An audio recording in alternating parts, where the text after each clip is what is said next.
Peu après le déluge, alors qu'ils parlent tous une même langue, les hommes entreprennent de bâtir la tour de Babel, dont le sommet toucherait le ciel. Mais Dieu, pour les punir de leur orgueil, décide de brouiller leur langue, souhaitant ainsi les empêcher de communiquer.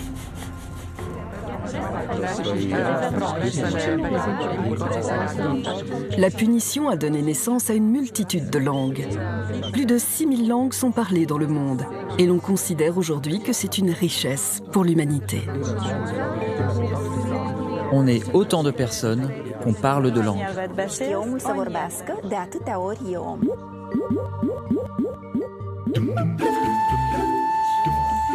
Forte de 200 langues, dont 24 sont des langues officielles de l'Union européenne, la richesse de l'Europe réside précisément dans sa diversité linguistique. La traduction permet de se comprendre, de mettre en relief les différences entre les cultures et d'apprécier la richesse de l'autre. Comme le dit l'écrivain Umberto Eco, la langue de l'Europe, c'est la traduction. La traduction permet de lutter contre la cacophonie de Babel. Dans les organisations internationales, comme ici à l'Union africaine, elle est un moteur puissant de l'égalité linguistique. Pourtant, dans les faits, au sein des enceintes internationales, la tendance au monolinguisme ne fait que s'accentuer, au point de constituer une menace pour le patrimoine de l'humanité, avec le risque de voir s'imposer une langue unique qui mènerait à une pensée unique. Le multilinguisme nourrit son homme. Sodon, Didon, Yiridon, Yiredon de Nyogonte. Une langue, c'est d'abord le socle de l'identité culturelle. La langue, de ce fait, structure la pensée de ceux qui la parlent. Il est certain qu'imposer sa langue à l'autre, c'est lui imposer sa vision. Uten gar os famen, maten e fusis poiei. Quand je dis bonjour, par exemple, j'ouvre le monde d'une certaine manière, mais quand je dis en hébreu ou en arabe, shalom, salam, je parle de paix, je dis la paix soit avec toi. Ça n'est pas la même manière d'ouvrir le monde. Donc on voit bien qu'une langue détermine et est déterminée par toute une culture et ouvre une vision du monde, une appréhension du monde. Un homme qui parle une langue vaut un homme. Un homme qui parle 2 langues vaut 2 hommes. Un homme qui en parle 3 vaut toute l'humanité.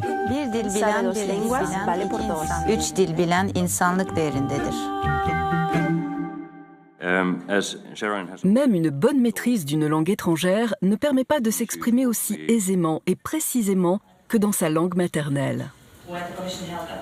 En choisissant de s'exprimer en anglais, nombre de fonctionnaires internationaux, de diplomates et de représentants des États se mettent d'emblée en situation de handicap. C'est très important de s'exprimer dans sa langue maternelle lorsque l'on prend la parole dans une enceinte internationale. C'est dans sa langue maternelle qu'on est le plus précis, qu'on est capable de s'exprimer avec le plus de nuances et de subtilité. Ça peut même être compliqué d'avoir à interpréter quelqu'un qui s'exprime dans une langue qu'il ne maîtrise pas suffisamment. En effet, certaines questions, certains débats exigent l'approfondissement des idées et obligent à une plus grande rigueur de pensée que l'on n'exprimera jamais aussi bien que dans sa langue maternelle. Traduire, c'est pour moi un savoir-faire avec les différences. C'est-à-dire qu'on est devant plusieurs mondes qu'il s'agit de faire communiquer. Cette circulation entre les langues, c'est à mon avis le geste le plus politique qui soit. C'est une vision plurielle et interactive, je dirais interagissante. Parce que, à moins de ça, il n'y a pas de monde. Apprends une langue, tu éviteras une guerre. L'un des arguments régulièrement invoqués par les adversaires du multilinguisme est celui du coût. Mais à titre d'exemple, pour l'ensemble des institutions européennes, le coût total du multilinguisme est estimé à 2,20 € par citoyen et par an. Une somme raisonnable pour la garantie de débats démocratiques et du traitement égalitaire de toutes les langues.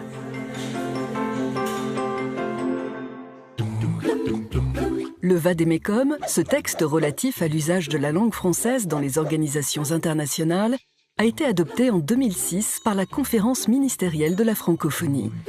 L'Organisation internationale de la francophonie, l'OIF, accompagne ses États et gouvernements membres dans la mise en œuvre de ce texte via des actions ciblées et des outils pertinents.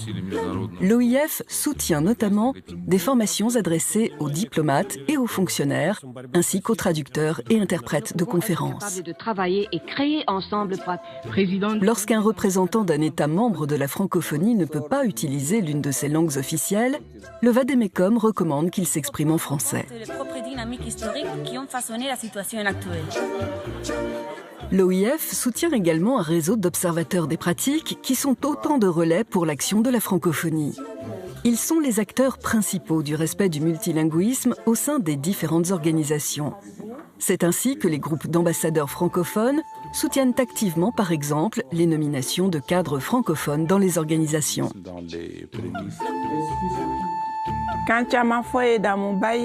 C'est un bonheur que de parler plusieurs langues.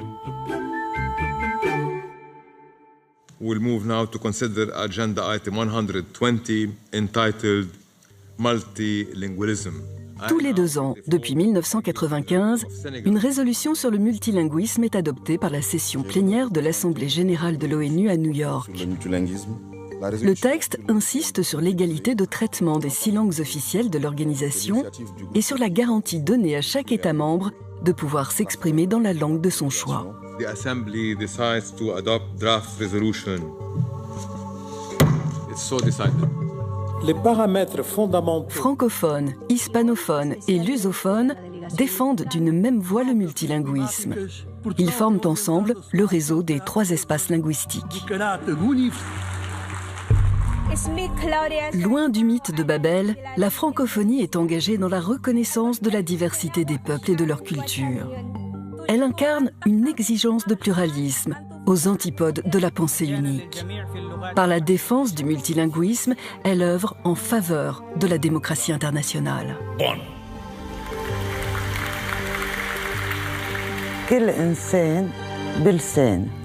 Tu as autant de personnalité que tu parles de langue. Mesdames et messieurs, il y a pour moi Le modèle d'une langue unique, hégémonique, est aujourd'hui obsolète et risque de propulser le monolinguisme au rang d'illettrisme du XXIe siècle. Sa Majesté la Reine et Son Altesse Royale. La diversité linguistique constitue actuellement un enjeu planétaire.